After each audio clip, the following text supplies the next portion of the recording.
Өнөөдөр би нэг ийм хүнсний үлдэгдлийг ялцмагжуулах юм сав худалдаж авлаа бокаши гэдэг. За тэгээд энэ савны танилцуулга нь ингээд дотроо байж байна. За цомхон эко дэлгүүр гэдэг дэлгүүрээс авсан байгаа. За тэгээд дотор талын таглаа. За энэ болохоор бичил биетэн шингээсэн үртэс байгаа. Энийг одоо хүнсний үлдэгдлээ хийх үргээ дээрээс нь нэмгэн цацаж өгнө гэсэн. За энэ болохоор энэ савны цоргон байгаа.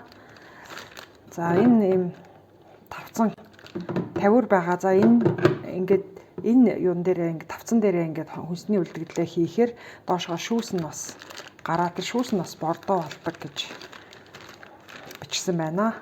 За одоо энэ юугаа ингээд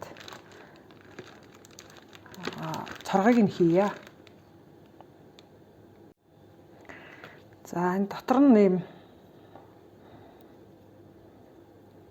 одоо наалдуулагч лент ингээд дагаж ирсэн байгаа. За энийг ингээд сайн урааж өгөх юм байна.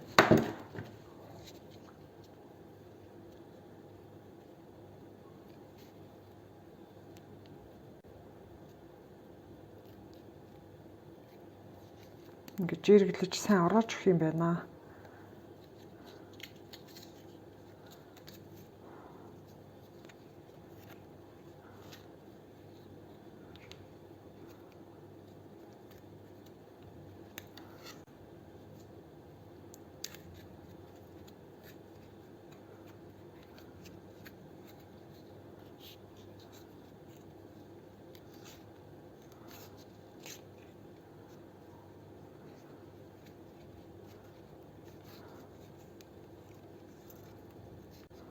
За ингэж ороож дуусчаад нэг дотор тавцангаа ингэж аваад за тэгээд энэ юугаа ингэж хийсэн байгаа. За одоо энийхээ жиргийг хийгээд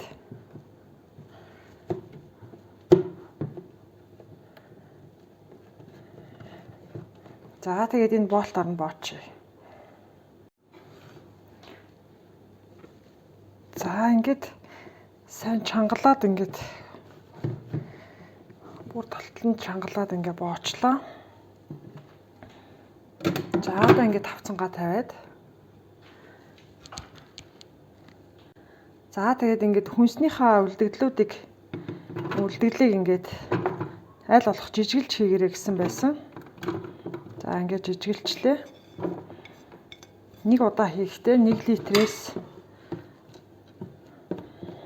илүүгүй хийх ёстой гэсэн байсан.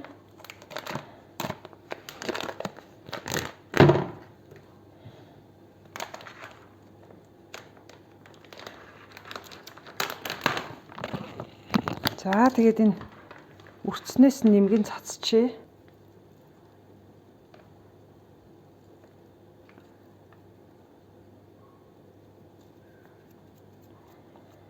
За ингээд цацчих.